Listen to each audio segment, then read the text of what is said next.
Spoon எண்ணெய் சேர்த்துக்கோங்க. எண்ணெய் சூடானதும் அதுல கடுகு சேர்த்துக்கோங்க.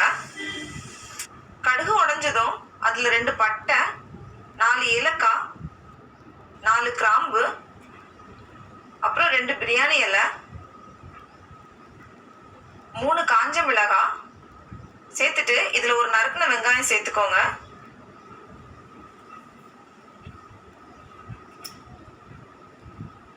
தேவையான அளவு உப்பு சேர்த்துக்கோங்க.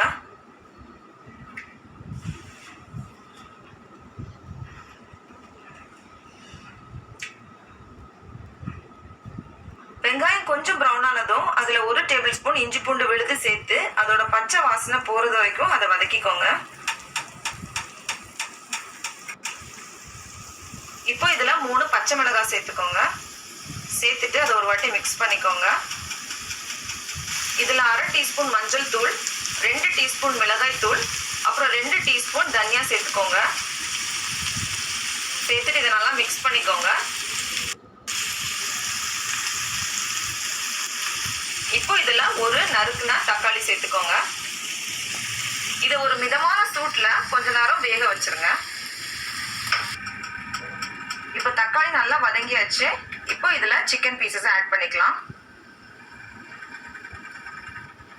உங்களுக்கு குழம்பா வேணும்னா கொஞ்சம் எக்ஸ்ட்ரா தண்ணி சேர்த்துக்கோங்க. திக்கா வேணும்னா சிக்கன்ல இருக்க தண்ணியே போதும். 10 நிமிஷம் ஆயிடுச்சு. இப்போ இதை ஓபன் பண்ணி பார்த்துடலாம்.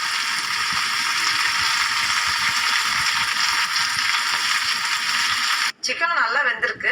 இப்போ இதுல 1/2 டேபிள் ஸ்பூன் ஃப்ரெஷ்ஷா இடிச்ச மிளகு சேர்த்துக்கோங்க.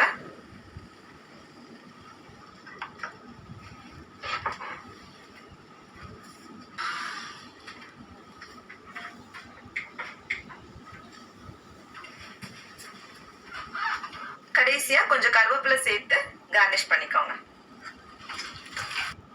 இப்போ நம்மளோட காரசாரமான செட்டிநாடு பெப்பர் சிக்கன் ரெடி ஆயிடுச்சு. இது சாதத்தோட ரொம்ப நல்லா போகும். உங்களுக்கு இந்த வீடியோ பிடிச்சிருந்துச்சுன்னா மெட்ராஸ் சமையலுக்கு சப்ஸ்கிரைப் பண்ணுங்க. நாவின் சுவை எறும்புகள்